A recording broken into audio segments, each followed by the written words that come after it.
আজি যাবলৈ ওলাইছোঁ বজাৰ কৰিবলৈ দেওবাৰ যিহেতু সেইকাৰণে বজাৰলৈ আৰু লগতে যাম কৈছিলে বাটিয়াক দিয়া নহ'ল।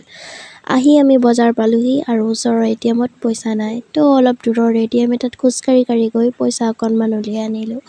আহি দেৰিকৈ আমি সোমাই দিলোঁ ইলেক্ট্ৰনিকৰ দোকান এখনত। তাতে মায়ে কিবা চাইছে আৰু ময়ো এনেই বহি আছোঁ আৰু তাৰপিছত আহিলোঁ বজাৰত কিবা অলপ বজাৰ কৰিলোঁ। কৰি আকৌ মই আইতা এজনী দোকানত আকৌ চকী লৈ বহি আছোঁ। এয়া দেখিছে কাষৰ দোকান এখনত কিমান বিভিন্ন ৰঙৰ পাপৰ বিকি আছিলে, তাকে অলপ লৈ ল'লোঁ আৰু আহি এতিয়া আমি অকণমান ধুনীয়াকৈ চাহ তাহ খাই ল'লোঁ দোকান এখনত বহি।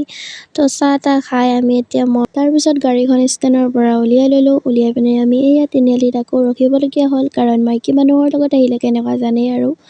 তাৰপিছত আপোনালোকৰ খবৰ কেনে গাইছ? মোৰ কিন্তু বহুত বেয়া দেখিছে এইটো। আৰু ঘৰলৈ আহি ৰাতিৰ সাজত মই বনাইছোঁ গাহৰি মাংস, জুইতে বনাই আছোঁ আৰু বহুত দেৰি মূৰত খানাও ৰেডি হ'ল। খানাটো খাই লওঁ, আজিলৈ আহিছোঁ, বাই বাই। আপোনালোকে ভিডিঅ'টো চাই ভাল পালে লাইক কমেণ্ট শ্বেয়াৰ ছাবস্ক্ৰাইব কৰি দিব, বাই।